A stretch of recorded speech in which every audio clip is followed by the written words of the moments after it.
Hello, everybody. It is 4 o'clock on Monday. That time we get together and remember that we're going to get through this, and we're going to get through this together. And today is the most exciting day, certainly that I've had. I think maybe we as a Commonwealth have had since March 6th, when we had our first diagnosed COVID case. Because today, we not only received our first set of vaccines, but they have now been administered to the first Kentuckians. This means that today marks the beginning of the end of COVID-19. We are going to defeat this virus in 2021. It is going to happen. And today was the start of that. It is a moment that we have hoped for and prayed for. And the effectiveness of this Pfizer vaccine and the Moderna one that's going to follow is nothing short of a modern medical miracle.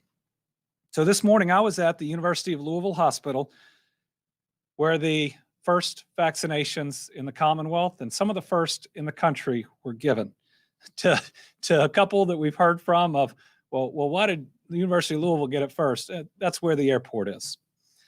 Yesterday, the shipment arrived at UPS Worldport, and we are so proud of our corporate citizen UPS, who is going to supply much of the eastern United States with this vaccine, all coming through our great Commonwealth. So today marked the beginning of 38,000 doses of Pfizer BioNTech vaccine that arrived at UPS Worldport just for Kentucky. And today, based on the UPS shipping schedule that the federal government set, 3 hospitals, Baptist Health in Lexington, the Medical Center in Bowling Green, and U of L Hospital, received the first shipments and began administering 975 doses of the vaccine each. Now, who you see here, if you go back one, is Dr. Jason Smith, who has been leading the efforts at U of L Health. He was the first Kentuckian to receive the vaccine. He wanted to do it to show everyone that it is safe and it is effective, and we appreciate his willingness to build that confidence. We're sharing these images. This is U of L, and this is one of the COVID wing nurses who stepped up and was excited to take this. And keep going. Okay, so this one was really special. This is a doctor at U of L who runs their much of their COVID wing for those that aren't in the ICU. Right before she came down to receive this vaccine, she lost her 26th patient to COVID-19. And after she took it, she said that this was for that family and for every other family that hopefully will not have to go through this loss. Talking with her, watching her strength, but also her true joy of this day really brought it home, I know, for me. So these are frontline workers who are out there rolling up their sleeves, getting this vaccine. And it's truly remarkable. I mean, they've been fighting in the trenches day in and day out, very little sleep. Again, watching people be lost, watching people be sick, and to see them, some of the first in line to defeat the virus that they have fought so hard, was a historic achievement. It was also really special. Listen, I've known we're going to get through this, but today I have so much hope. I'm so grateful to those who put this together, to God, willing that this happened so fast. This evil virus has taken over 2,000 Kentuckians. But now we know the end is in sight. We know that victory is in sight. And if we are smart and we work hard between now and when we can get everyone vaccinated, and we don't do rash things like eliminate protections we have in place, we can save so many lives, because everyone lost between now and we get everyone vaccinated is an avoidable loss. I know I've promised to continue to work to save lives. So these vaccines are part of about 12,500 of this first shipment that is going to our hospital workers. They're going to 11 regional hospitals in Paducah, Bowling Green, Madison, Pikeville, Corbin, Lexington, Edgewood, and they're in Louisville. Now, more than 25,000 doses are going to our long-term care program. CVS and Walgreens are ramping up under the schedule the federal government contracted for. We believe that next week, maybe just 7 days from now, that the first vaccinations will start occurring in long-term care. And our hope is within a couple of months that we can vaccinate all of long-term care. That's residents, that's workers, and that would represent an elimination of 66% of all the fatalities that we have had to date. Approval is also expected any day for the Moderna vaccine. This month alone, Kentucky could receive 150,000 doses of that vaccine, which experts believe is about 95% effective. Again, with UPS, we are in a starring role here in Kentucky. Do we have some photos and I think some video as well of Bowling Green receiving this today? The Med Center in Bowling Green. So there's the box and what it comes in. It looks, it's smaller than you would say your TV is, and a whole lot of it is the packing to keep it cool. But this is a special walk. I can tell you where I was. The entire facility was excited about it. This looks like their cold storage area. And then what about of Baptist in Lexington? I thought we had a few photos. Okay, we don't have those today, but I know that they were starting their program, I believe, at about 2 p.m. today. So we have seen the schedule for tomorrow. It looks like the following will receive theirs tomorrow morning on December 15th. That's Baptist Health Hospital in Corbin, Norton in Louisville, UK Chandler Hospital in Lexington, Pikeville Medical Center, St. Elizabeth Edgewood Hospital, Baptist Health Hospital in Louisville, and Baptist Health Hospital in Madisonville.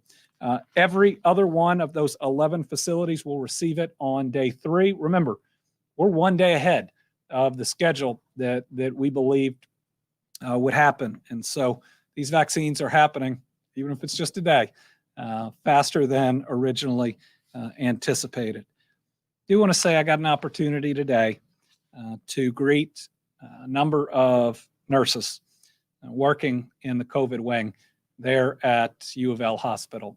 They have worked so hard. You could see how tired they were, but how strong their spirit is and how special these people are.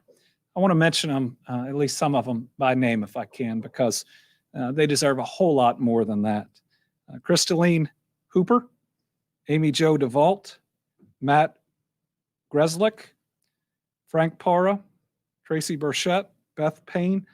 We really appreciate all the hard work you put in. And it was really special for me to just have a moment on behalf of a grateful Commonwealth to say thank you. And for them and for those that were vaccinated today, they represent all of our healthcare workers, not our front line or only line against this virus. Those that have been tireless, that have worked every day, even if maybe in the general population we've taken some days off. So for them, we are so happy today has come. We're so grateful for your work, and we ought to recommit to doing everything we can to protect one another until everybody gets vaccinated. Let me just say again, this is a great day. This is a truly great day. We are going to win. Let's make sure we don't surrender between now and the end. This ought to give us our second win to fight so much harder. All right. On news that also is good is we are definitely seeing in our weekly numbers an impact from the recent steps that we took. Let's put up our stair stepper chart. Remember, we were in exponential growth that was truly frightening. And without taking steps and aggressive steps, we believe by now we would have already been significantly higher, doubling or tripling our daily numbers. Remember, we'd reached 4,000, 6,000, 8,000. We could very easily have been to that number of cases per day by now, but we didn't surrender and accept fatalities. We fought back. Now, I know that the sacrifices that required are hard, but we can also see that it's working, which means that we are saving lives. This last week, for one of the only weeks with the exception of Thanksgiving week where we didn't get numbers every day, was one of the first times we have seen a decline in week-to-week numbers since October 12th through the 18th. And we had about 1,000 plus below last week. That is a good sign now.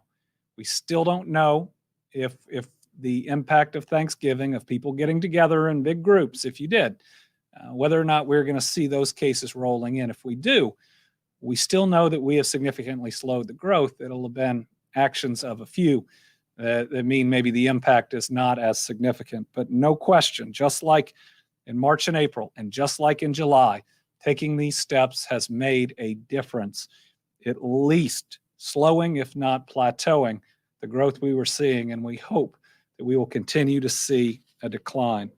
And one of the reasons that we know, even outside of the case numbers, that the steps have worked is the state's positivity rate. Let's show that stair-stepper chart too.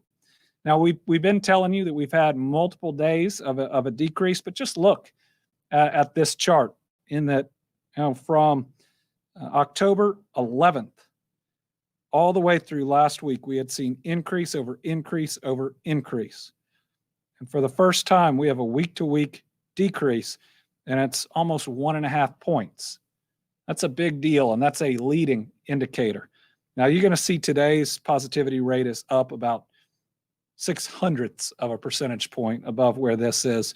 We don't believe that we can read much into that yet. It's so small that it's almost just noise. But we're going to be watching that pretty closely. But again, good day for the vaccines. We are seeing improvement in our overall numbers and our positivity rate. Again, wary of what that Thanksgiving impact may be. But now knowing that this whole thing, control of what seems like an uncontrollable virus, it's in our hands. If we're willing to do what it takes, sacrifice what it takes, knowing that that vaccine is out there, it's already being administered. It's coming. The end's in sight.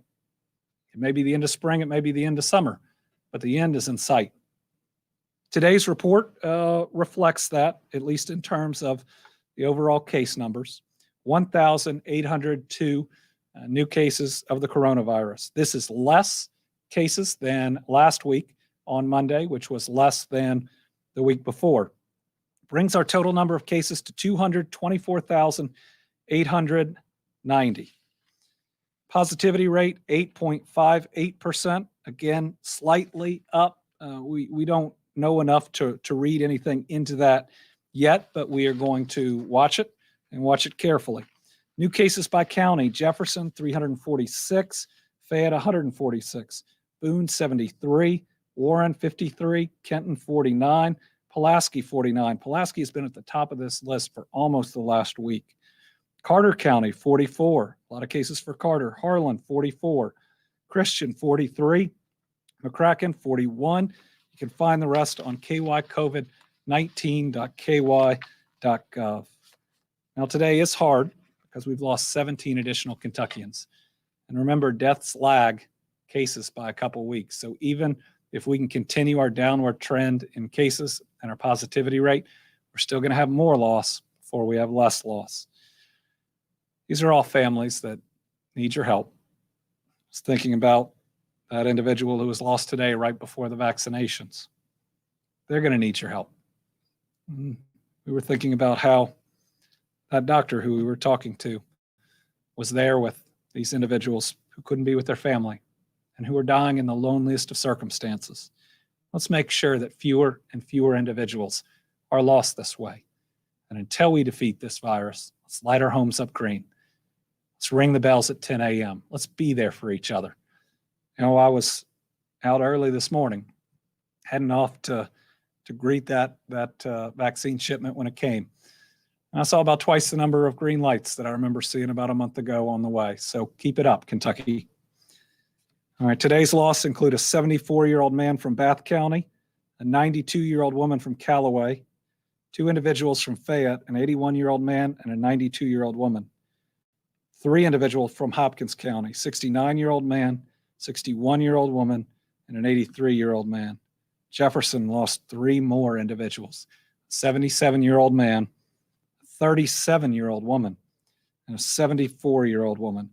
Jessamine County continues to lose individuals, 77-year-old woman, 67-year-old man from Lawrence County, a 59-year-old man and a 55-year-old man from Oldham County, and then 3 losses in Washington County, all women, 84-year-old, 83-year-old, and a 66-year-old.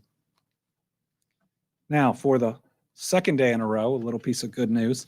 There are 0 new COVID positive cases in the veterans home or with their staff. That means Hazard, Radcliffe, Hanson, and thank God Wilmore.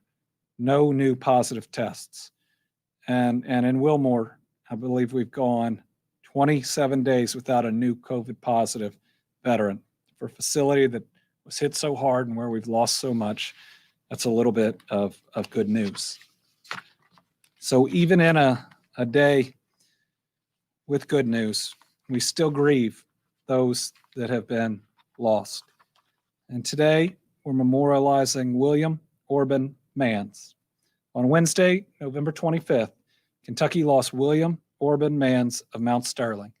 He was only 65 years old. He tested positive for COVID-19 on November 16th, along with his entire family, including his wife, daughter, son-in-law, and 3 grandchildren. His daughter Pamela said they were all tested ahead of her upcoming procedure, and they were shocked to learn they'd contracted the virus because they did everything right. They live on the same property, they quarantined together, they always wore masks, and they only left home for the occasional errand or grocery run. Pamela said her father quickly declined due to complications and was taken to UK Medical Center for treatment. The team at UK took great care of William, keeping the family regularly updated. But it was hard for Pamela, William's only daughter, to understand the seriousness of the situation because this was her dad. Pamela, I understand that. Her dad was the hero to her and her 3 children, which William himself cared for as if they were his own. One night, the doctor FaceTimed the family where they said they loved each other. Little did they know it'd be the last time they saw him, as hours later, William passed away. William's wife, Martha, was also being treated at the hospital in Mount Sterling for COVID, leaving the family to fear they may lose both. But thankfully, Martha's made it through, joining the family right before Thanksgiving. William's daughter, Pamela, and her husband are still struggling with COVID, keeping them from having any type of memorial for William's passing. But even during this difficult time, the family has been supported by their communities, with neighbors from around Mount Sterling dropping off food, supplies, even Christmas gifts for their children. The overwhelming amount of love and support is helping them get through. Good for you, for the neighbors. Thank you. William was a caring, kind man who loved his family, especially his 3 grandchildren who Pamela and her husband fostered and then adopted. Our thoughts and our prayers are with William's entire family as they mourn his loss and still recover from the virus. Please know that you're not alone, and it's not just your neighbors in and around Mount Sterling. Team Kentucky is with you. We are so sorry for your loss. We care about you. We mourn William with you. And today, Pamela, I wear my mask for your dad. I understand how dads can be heroes to their kids and to their grandkids. It's a special man. We're going to miss him, and we're going to honor him by doing better every single day. Update on long-term care facilities. Again, shows you why our vaccination plan prioritizes them. 286 new residents testing positive since our last report, 228 new staff, 82 additional deaths attributable to long-term care. Shows you the importance of doing these vaccinations as quickly as Walgreens and CVS will under the contract with the Commonwealth, and we're having great communication and dialogue with them. We're really excited about their plan. We're excited to partner with them. All right, every Monday, we're going to give the update on regional hospital capacity. Remember, we did this on Thursday because we'd had technical issues on Tuesday. So here is the update this week. If you look at Area 1, which is far western Kentucky, it's the purchase area, 62% of the inpatient beds taken up, about 70% of the ICUs, 30% of the ventilators. And as you can see as you go across, we have 3 of the areas in red. That's because they have a statistic above 80%. In Area 4, it is the ICU beds at about 88%. In Area 10, it's the ICU beds at 93.5%. And in Area 8, it's the ICU beds at 83.1%. Remember, if we run out of ICU beds, it's not just COVID patients that don't get the help they need. It's people having heart attacks, strokes, and other problems that we need that capacity for. We run out of capacity, the amount of people we lose skyrockets because they can't get the care that they need. With the vaccine here, not on the horizon, but rolling out in the months to come, let's do what it takes to ensure there is sufficient hospital capacity for everybody who needs it. You can do something about that. Your decisions you make every day may determine whether a bed is available for somebody. All right, so I do think that we have the footage today from, is it Baptist Health in Lexington? Getting the vaccine. No, this is the Medcare Center, so that would be the Bowling Green footage. Come on, Kenneth. That's okay. Let's watch the video a little bit. This is a special day. All right. Short video, but Virginia, you got us through that, right?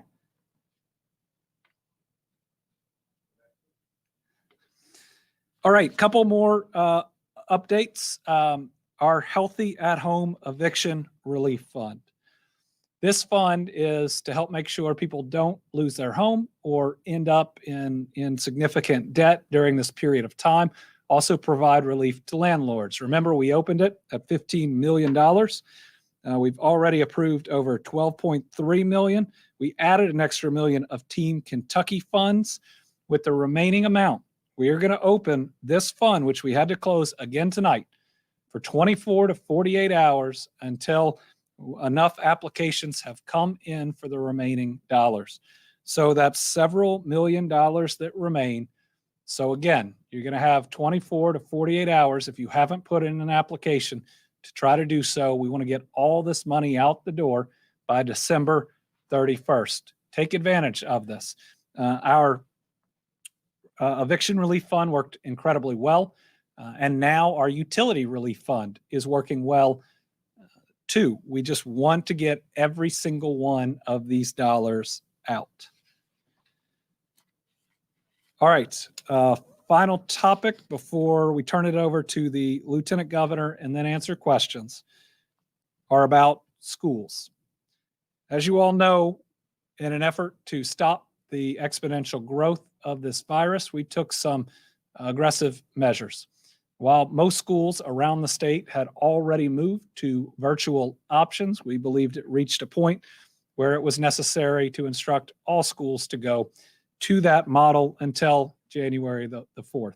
And this, for most schools, is the last week of instruction before that date anyways. As promised, we said we were going to work on the conditions under which a school in a red county could still have some form of in-person instruction. And we told you we were going to work on ensuring the safety, especially of the educators, those in the building that fall in the at-risk categories. So today, I'm outlining our new public health guidance for Kentucky schools. Now, what you're going to hear today are the general tenets that we are working under. We are still collecting some suggestions. We are still finalizing the language, but we want to give everybody a head start in thinking through how to make this work, but also how to do it safely. So first, there is not going to be a change in the way the incident rate is calculated in each county. We're not changing what makes it red or orange or the rest. That was a system that Dr. Stack created in consultation with CDC guidance. So what's red is red. That's when they think that community transmission is high. But recognizing how well schools have operated, the recommendations and requirements for each color code are changing. In other words, what can be done in orange and what can be done in red. So the primary change here is that once a county reaches orange, we recommend that they begin a hybrid model of learning that decreases the volume, the number of individuals inside any school facility, knowing that if we can decrease that number, almost like capacity when we look at other businesses, that it's safer and that it's easier to get 6 feet in between individuals. And so our recommendation on orange, and this hasn't changed, is a hybrid or a remote learning model.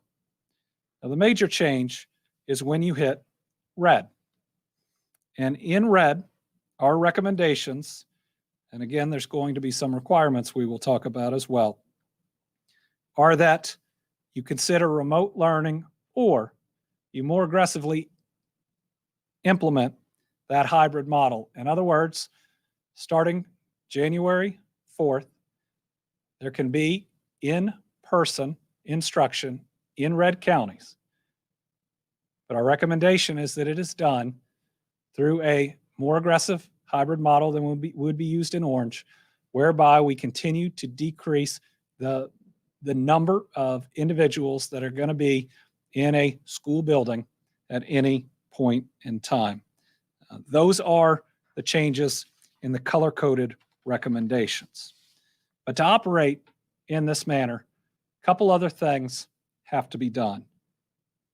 First, every school must provide a meaningful virtual option to students whose families opt into it that cannot negatively impact the virtual student's GPA, class rank, or other educational opportunity or recognition. We have had at least one instance of a school system that did not offer its AP classes virtually, meaning we had students that have pre-existing conditions that make COVID especially dangerous for them, having to decide whether their class rank is going to be impacted or whether they were going to go into an environment they believed is unsafe. To operate in a red county with community transmission this high, we can't require and we can't allow students to have to make that choice. Now, this will impact only a small number of districts, but if we're going to operate when a county is red, we have to provide this meaningful virtual option that does not negatively impact the students that take it.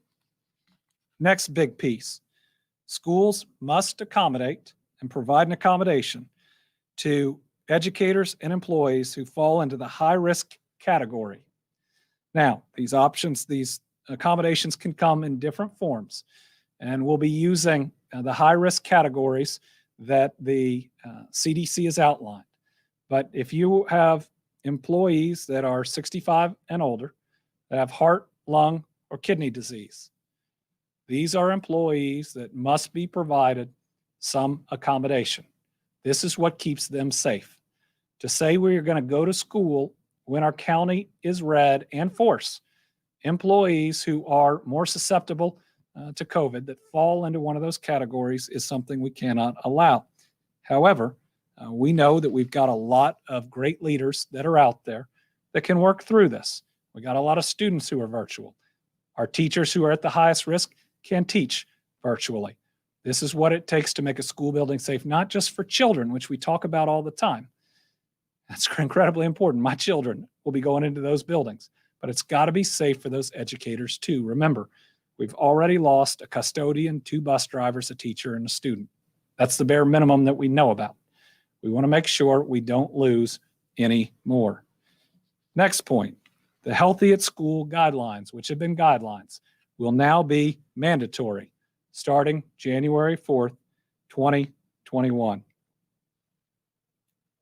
Fifth, daily reporting must continue.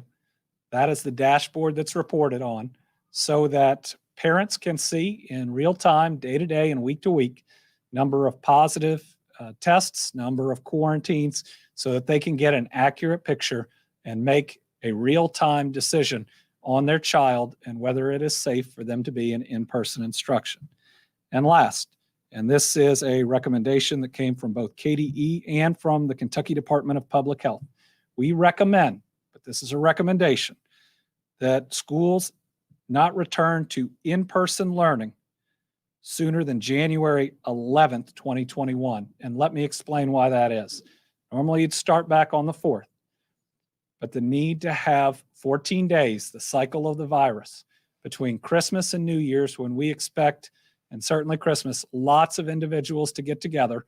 So we're going to ask people to keep it small, is another potential super spreader event. Now, this is not a mandate, but it is much safer to start your in-person instruction on the 11th than on the 4th.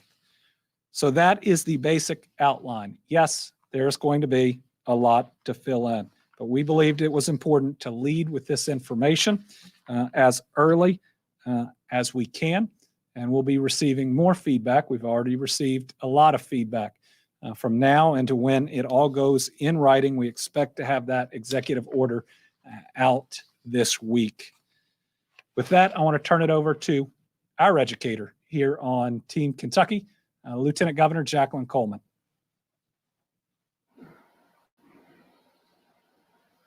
Well, thank you so much, Governor, and congratulations on being at U of L today and being able to witness the beginning of the end of our fight against COVID. I know that was a huge relief for you and for everyone across Kentucky. Just let me say that we have come a very long way together since March.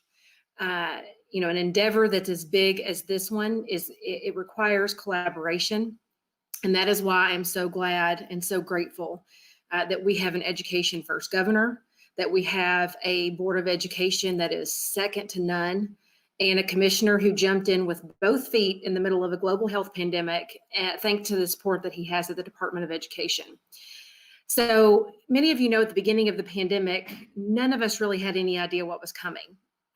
But thanks to Governor Beshear's swift action to protect our schools, his executive order back then gave our schools the flexibility they needed to hold unlimited NTI days, to bring in small groups and provide special education services to kids who needed them, to implement hybrid models so that we could decrease the number of bodies in buildings, and to allow much needed funding to flow into schools for distance learning, internet hotspots, and food service for kids who needed it the most. But even after providing all of that flexibility, we continue to feel the anxiety and the uncertainty that has resulted from this virus that no one understood. Since then, we've really learned a lot. And so together, the commissioner and the governor and myself, we've all held open and honest conversations with our students. We've talked with parents, with teachers, with administrators, with K groups, and we sought feedback from every shareholder that is a part of this education community. And as you saw today, the vaccines are being distributed. We are prioritizing our education community to make sure that in-person classes can resume as safely and as soon as possible. But now we have a better idea of what this takes. We have a better idea of what this is going to look like after the holidays. Even better, we can see the light at the end of the tunnel, and we know that these efforts are now time limited. So all of the groups that we have depended on to help stop the spread of COVID-19 across this state, I have to say that our school community has stepped up in major ways. I always say that if there is ever a group of people that I trust more than anyone to create and implement mitigation strategies with fidelity to protect our kids, it is certainly our educators. And I know Governor Beshear shares the same trust that I have with them. But here's the thing, they can't do it alone. It takes every one of us doing the right thing to help our kids experience the consistency of classroom again. Even the best mitigation strategies in large congregated populations like our schools cannot overcome the most self-serving behaviors. So please make sure that you are following these guidelines as well. We've updated the orange and the red colors for our school maps to make sure to allow for multiple metrics for our schools to be able to make decisions that are personal to their community and to develop partnerships in that local decision making that is so needed. We're going to put into place equitable protections for every student and adult to see our way through this vaccination process. And we know that the implementation of the Healthy at Schools document will look different in some of our smallest towns than it does in some of our largest cities.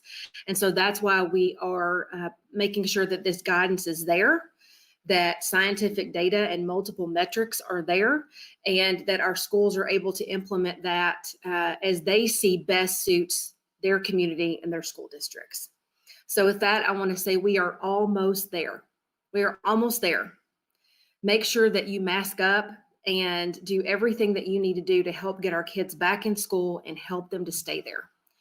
Governor Beshear, you don't hear this enough, but thank you for putting our families first, and thank you for your leadership through what ended up being quite a roller coaster of a year for both of us in our first years in these offices. But we know there is much, much more good to come, especially on the horizon. So back to you, Governor.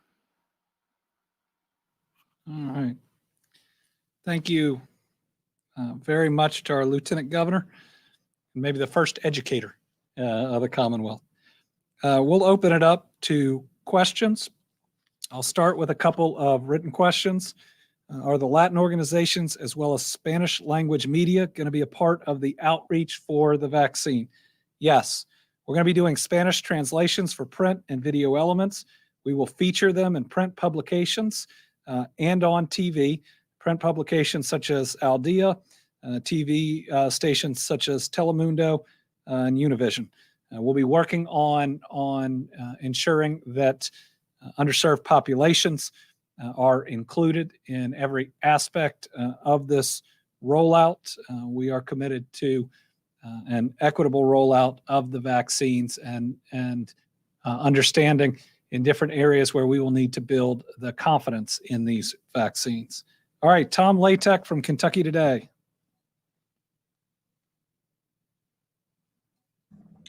Good afternoon, Governor. I've got a two-parter. First of all, when will folks with the moderate risk, such as yourself and myself for that matter, be able to get the vaccine? And, well, we'll just let it go at that. Well, as part of the rollout and to build confidence, I'm likely to be vaccinated next week. The vaccine, as far as the general population, again, we are waiting on the federal government, which is debating after healthcare workers, long-term care, EMS, educators, and other first responders, whether that next piece is a group of essential workers where we'll have to look at what work people believe is more essential than others in the order, or if it turns to an age-based approach. Certainly, I believe Dr. Birx and the Surgeon General are talking about an age-based approach after that. The reasoning that they would use if they were talking about Kentucky is 66% of our deaths are in long-term care. The next 25% are Kentuckians 60 years and up. That's 91% of overall fatalities. So it's a debate that they're having on the federal side about providing it to those most at risk first, or providing it in different areas and different professions.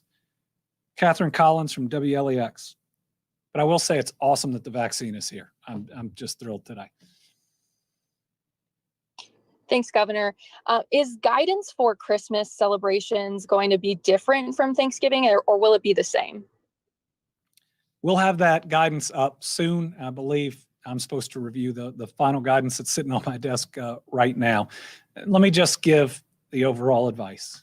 Please consider doing Christmas just with your household, just with the people that you live with. We are seeing across the country the impact of Thanksgiving, and it's significant.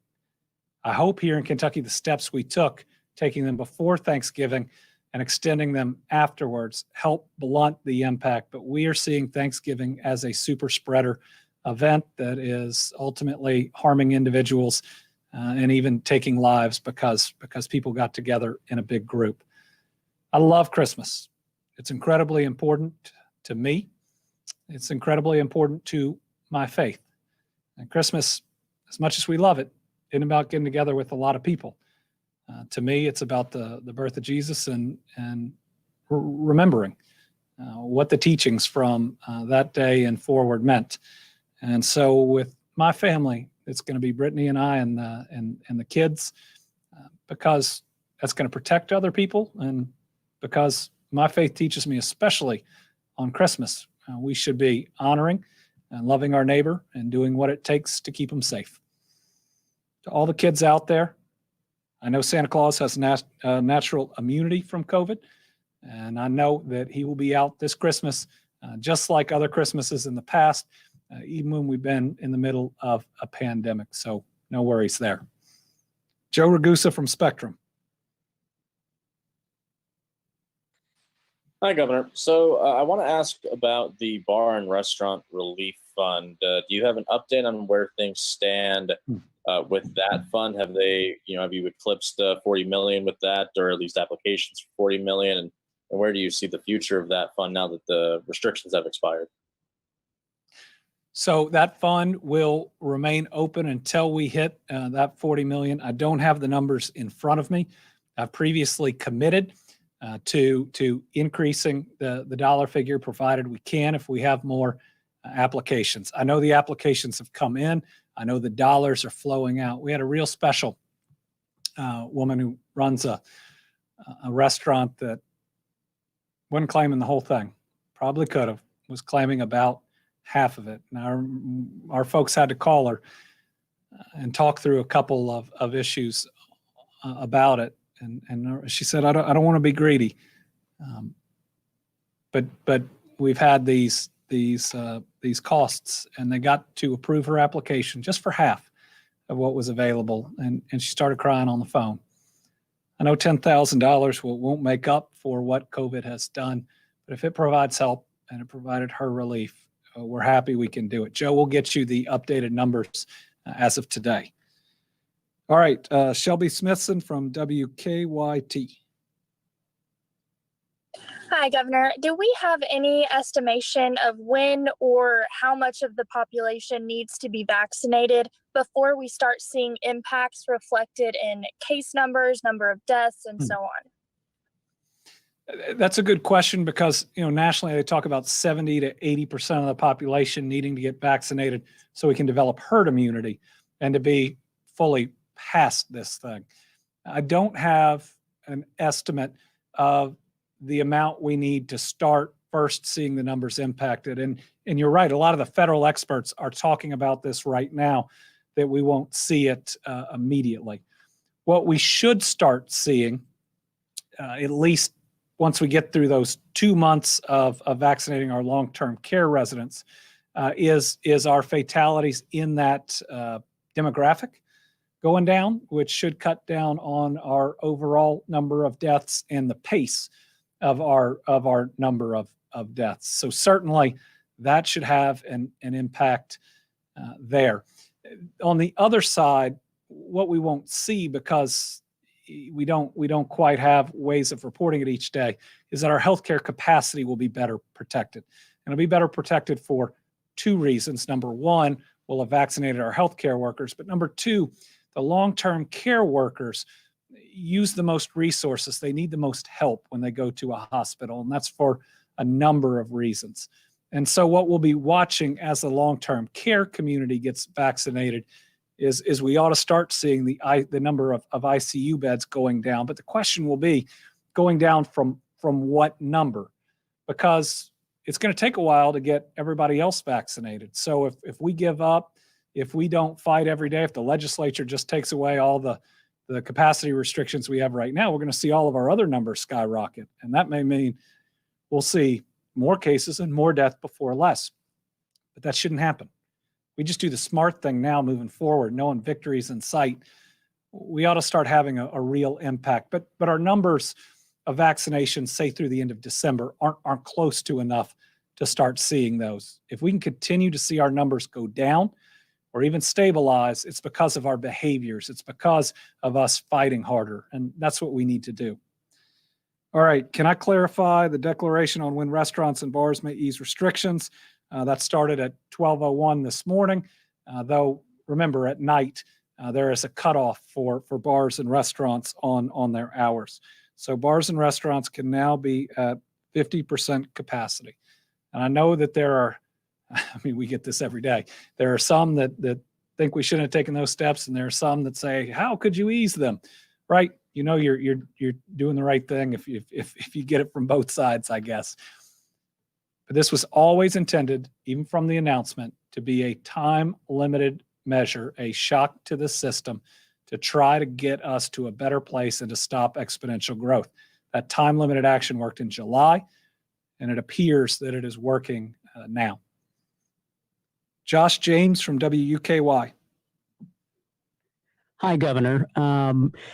Given the misinformation about COVID we've seen spread out there, and with a large number of people getting vaccinated, are you worried that as people are vaccinated and then happen to suffer issues they might have naturally had anyway, that's going to lead to people fearing false side effects? And is the state planning any messaging around that? Well, we are planning messaging around the vaccine. You're going to be seeing it rolled out even in the next couple days. Everything that we see in the data says this is a safe and highly effective vaccine. But will the people who are out there who keep saying this is the flu, despite the fact that nationally it's going to kill more people than we lost in World War II, do we think that they're going to stop spreading disinformation? No. And do we think that Iran and North Korea and Russia, who amplify that misinformation online through bots, are going to stop trying to tear down this country? No.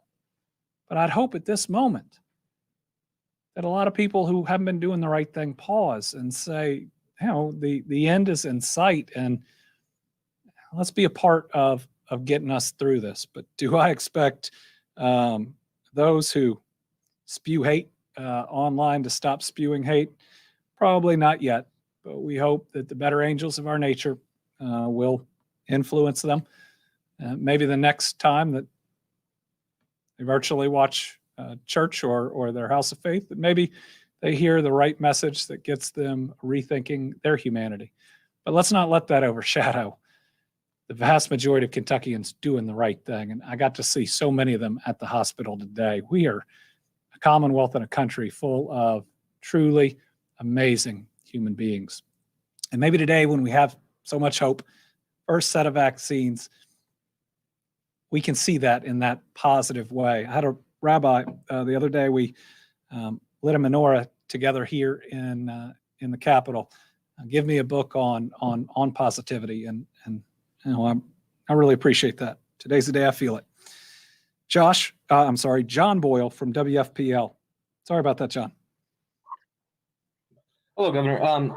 Wanted to ask you about the incidence rate and the positivity rate. So it seems like we're shifting a little bit away from using incidence rates now that just about every county is red in favor of using positivity rates. So the first part is just asking which of those is a more useful statistic. And then on the positivity rate specifically, you guys at the state are showing just a little over 8%, but our calculations, along with Johns Hopkins, is showing about 15%. So I wanted to see if you guys are aware of that discrepancy and what could account for it. So Johns Hopkins takes the daily reports that we give of cases, and they use my understanding is that they use those to ultimately calculate their positivity rate. We, meanwhile, go back and audit our cases. We have seen those numbers. We know that the Johns Hopkins rate is inflated. It's the same with just about every other state that we communicate with.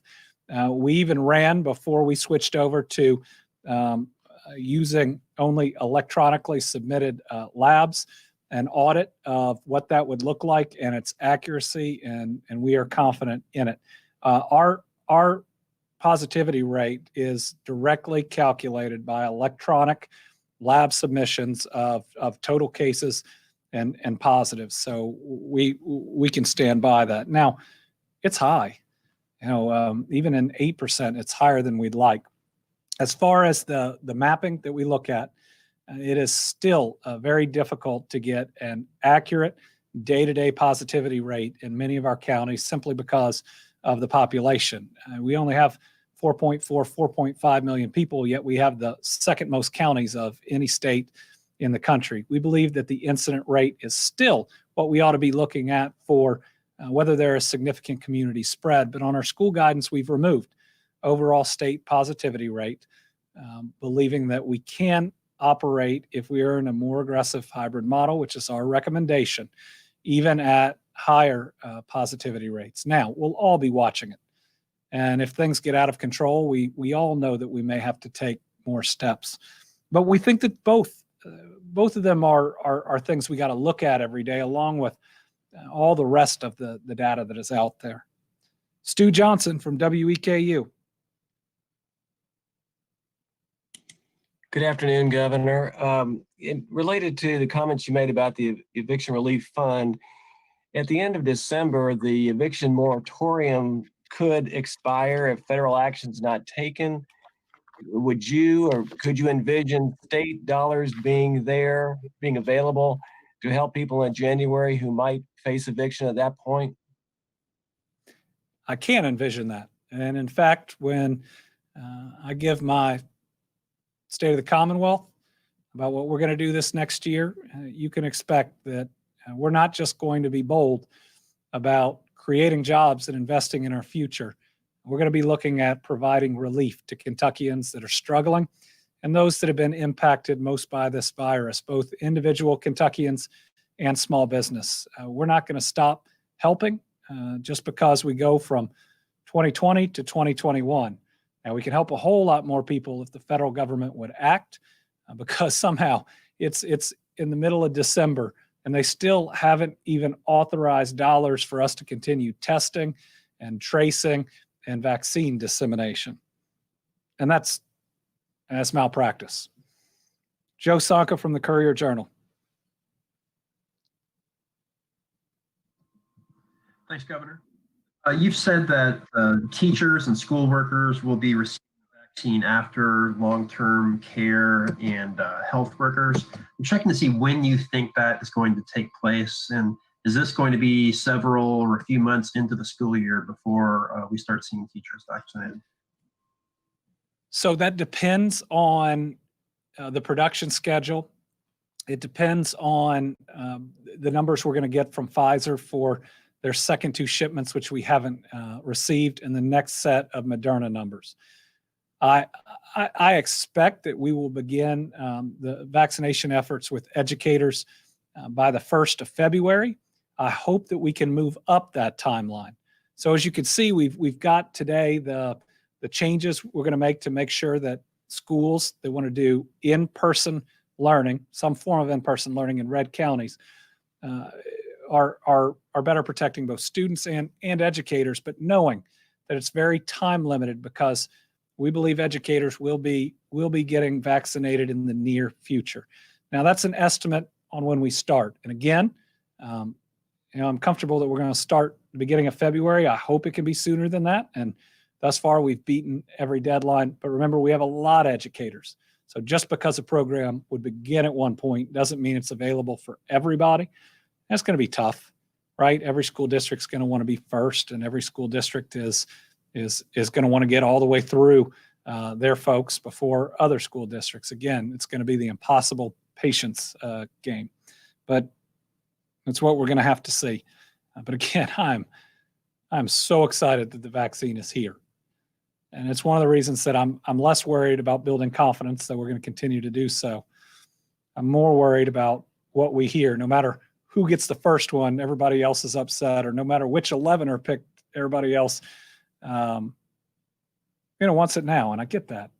I mean, we all want to get through this, and everybody wants to protect their people as fast as they can. And sadly, we can't do it all at the same time, but we're going to do this thing as fast as we can. You have my word on that. And this is the logistics challenge that I'm living for. I mean, even the tough parts of getting this thing out, it's still getting out, and people are still going to get protected. And at 95% effectiveness, my goodness, we can beat this virus. I don't think that was a question, but I'm really excited today. All right, Daniel DeRochers from the Herald Leader.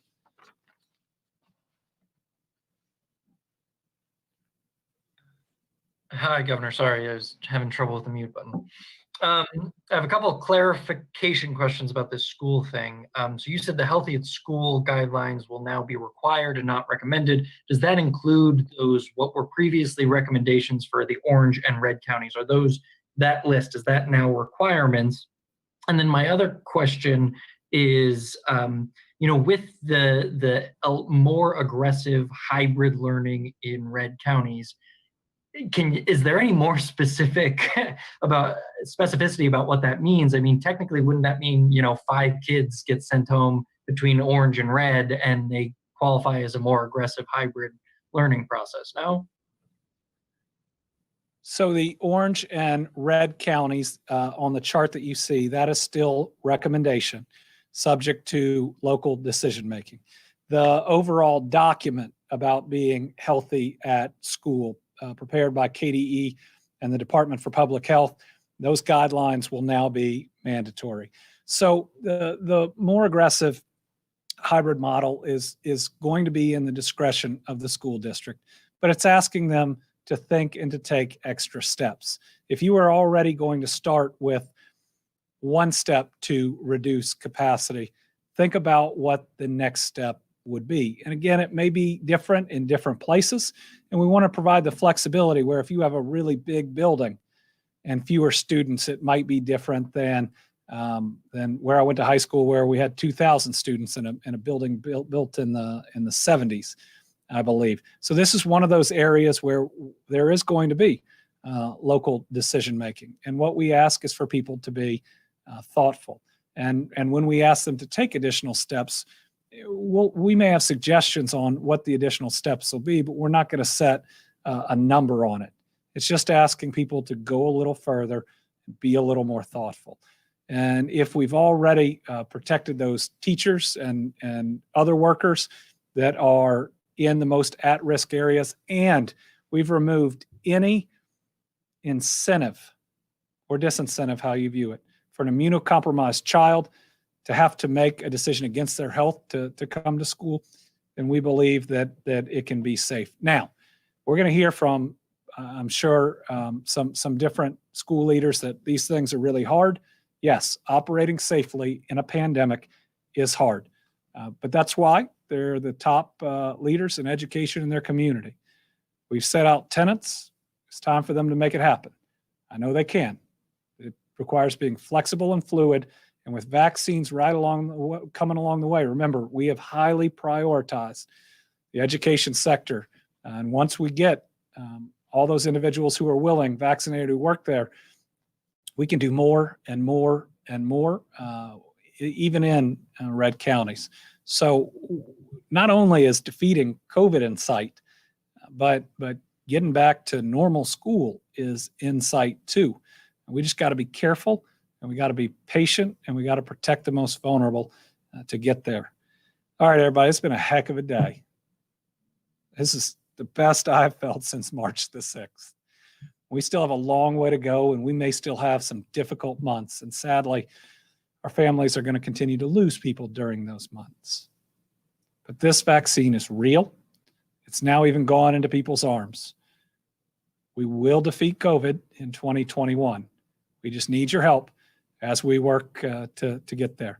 I'm going to end with what I am promised, is that video from Baptist Health in Lexington, again, showing what I believe is a miracle vaccine, showing up to protect those who work in our COVID units every day and save the lives of our relatives. We're going to get through this. We're going to get through this together. And now we got vaccines to help us get there.